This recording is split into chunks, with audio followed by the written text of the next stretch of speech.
So ayun na nga guys, I'm back and welcome to my channel. Yes guys, it's been a while since nung huli ako nag-upload ng video dito sa channel ko kasi na may nag-procrastinate na naman, which is me, myself, and I. Yes. Joke lang guys, ayun na nga.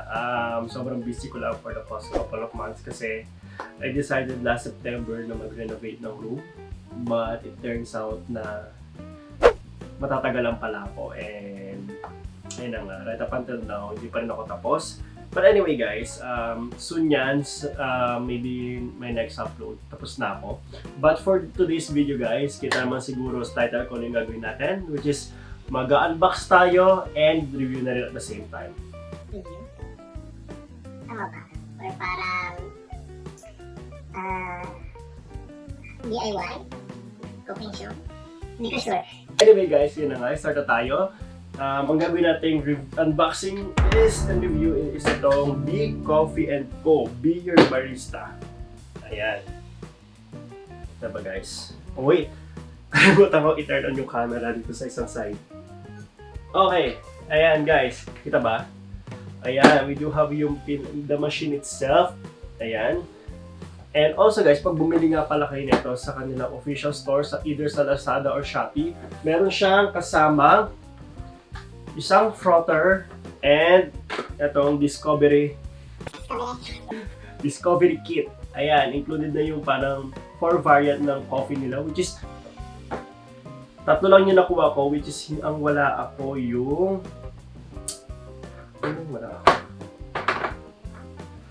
wait, check ko lang guys mag-flash na ako sa screen ko ano yung wala ako. And by the way guys, yung price nito, hindi ko na rin matandaan. Flash ko na lang sa screen ngayon kung magkano siya. And itong flash ko yung price niya na ito lang, yung yung may free na frother at saka ito discovery capsule. And ito kasi pwede nyo siyang bilhin ng separate, but meron din silang package na lahat. Ayun, natatanda ko presyo na is parang 3,900 something. 4 na ganito yung kasama. So, balik na tayo guys ito sa pinaka-machine and start na tayo sa ating unboxing. Okay? First, yung box niya, dineliver lang siya guys nung dumating. Flash ko na lang ulit sa screen. Nung dinala siya dito, naka-bubble wrap lang siya kasama tong mga to. And okay naman siya nung dumating, though yung box lang medyo nagkaroon siya ng dent, itong part na to. Hindi ko alam kung sa courier ba yan or doon pa lang sa warehouse nila may dent na siya. Pagbukas nyo, nakalagay sa taas yung pinaka manual. Yes, the manual. And yung cord, nakalagay sa gilid. Gilid nyo lang muna. Then iangat nyo lang parang protective filler niya. And ayan na.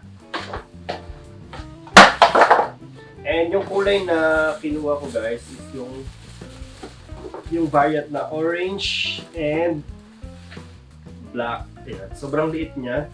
Hindi ko alam guys kung ano yung weight niya kasi hindi ko na-i-check. Wala kasi kami. Baka meron dito size. Ito. Product weight is 3.62 kilograms. Tama ba? Not sure.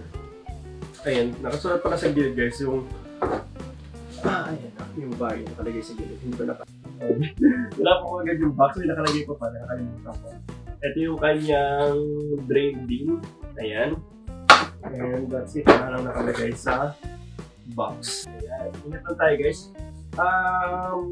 Pag bumili kayo, huwag nyo siyang hahawakan dito. Parang iangat na gano'n. Kasi may tendency na eto, natatanggal siya. Kaya baka magulat kayo pag angat yung gano'n. Ayan. Tanyo. Pag hindi siya gano'n nakalap, ayun babagsak yung pinaka-machine, masira lang. So, let's put siya ng matiin. Ayan. And then next, yung lid pala ng tank is nasa loob. Ayan. Takot nyo na ganyan. And next, yung kanyang pinaka-drain bin. Kita ba? I'm sorry guys. Ayan. Ito yung drain bin, natatanggal ito. And ito na nga guys yung product. Okay? Again, ito yung kanyang water dispenser, water tap sa likod.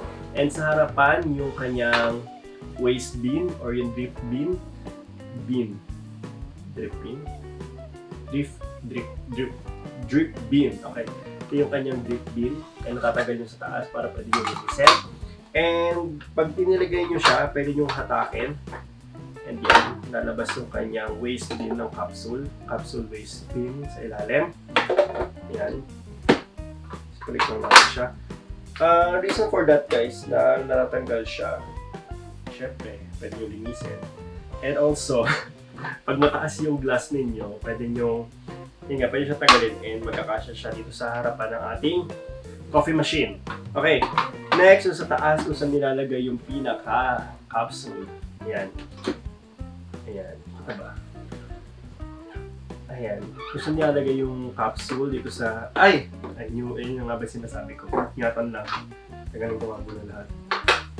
Ayan. Yan guys, kita ba? Dumododo talaga ako sa camera. Ayan, yun yung ilalagay yung capsule, which is... Ito yung capsule nila. And sabi sa description guys, kasya daw dito yung capsule ng Nespresso at saka ng Dolce Gusto by Nescafe. Hindi ko sure, at ito dapat check ako yun nga yun. Ayan guys, yung capsule niya, pasok nyo lang dito. So guys, that's the overall look for the product. Ayan, balik lang natin yung kanyang tank and also yung kanyang drip beam. And ina-try na natin siya. Okay. Okay, so I'm back guys. Sinaksak ko na yung pinaka-machine and nilapit ko na sa akin yung mga kailangan ko. And ayan na. Tagalin lang natin yung pinaka-tank niya. And inugasan ko na rin siya. And ito guys.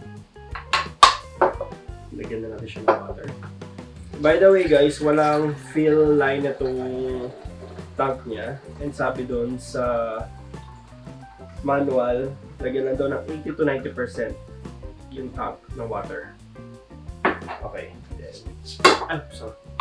Tikman lang natin, then ibalik na natin sa kanyang lalagyanan. Then, press lang natin siya. Okay. Okay.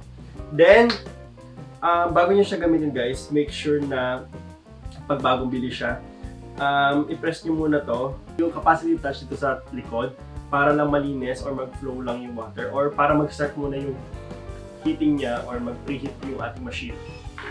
Ayan. Wait pa. Tapos ko ba? Ayan. Abusin lang muna natin guys. And yan. Umuusok nga siya so means na mainit siya. Then yan. Kaya lang muna natin. Ngayon nalinis niya na yung pinaka-nozzles niya, pwede nyo na siya ulit. Or pwede nyo na siya gamitin. So for this video guys, siguro ang gagawin ko is caramel latte. And ito, buksan na natin yung kanyang capsule. Ayan, yun siya guys. Press lang daw dito. Ayan. Ayan. Then yung capsule guys, kuha tayo ng isa. Bigyan natin yung capsule. And press lang natin siya. Medyo matigas siya nung... Ito pala siya na-shoot. Ayan. Okay. And press na natin yung espresso na size. Ayan guys. Okay. That's a page. Grabe yung bango.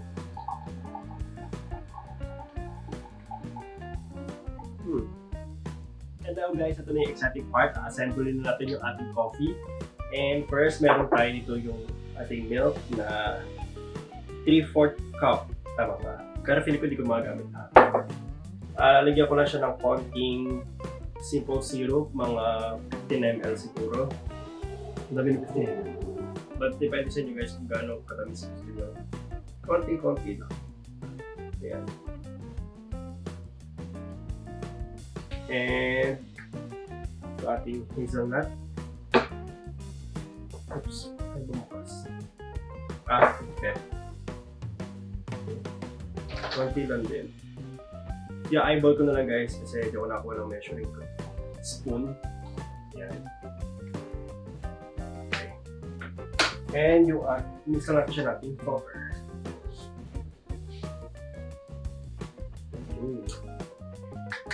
Grabe mula yung milk. And, syempre ka natin ng ice.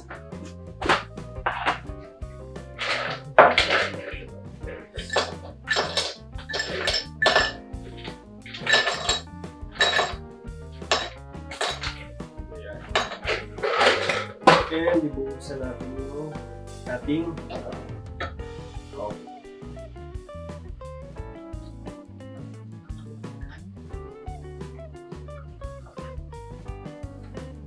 Wait. For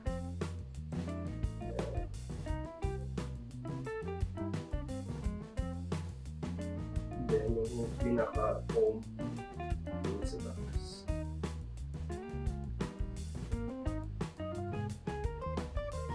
Not bad. Ganda. Grabe guys, ang ganda. Oh my God! Ang cute. Kaya kita yung pinaka-foam na sa taas. Moment of truth guys, tatayan natin yung coffee ng Bee Coffee. Okay. Wait. Picture ko lang muna siyang cute. Cute. Ito na guys.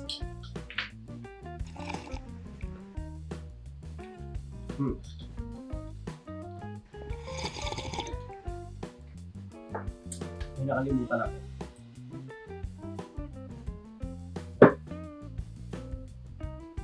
Yung caramel. Oh my god. But it's never too late. More is more.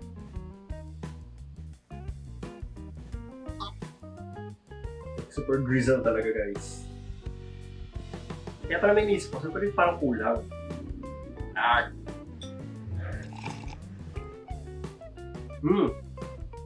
Ayun ang hinahanap ko. So that's it guys for our today's video na itong Bee Coffee. Quick unboxing and review na rin. And for me guys, sobrang sulit niya, especially sa presyo niya. And compare mo na sa ibang high-end na coffee machine, sobrang sulit niya guys. And for sure, tatry ko pa gumawa ng ibang coffee na nandito, or itatry yung ibang nandito. And yung isa siguro, baka umorder din kami. But anyway guys, maraming salamat sa panonood. And if nagustuhan niyo itong video, make sure to like na rin and also subscribe na rin kayo guys. And also, please do follow me here sa aking mga social media accounts para if ever na maisip ako mag-upload, updated kayo. So yun na nga guys, maraming salamat. And I'll see you again next time. Bye!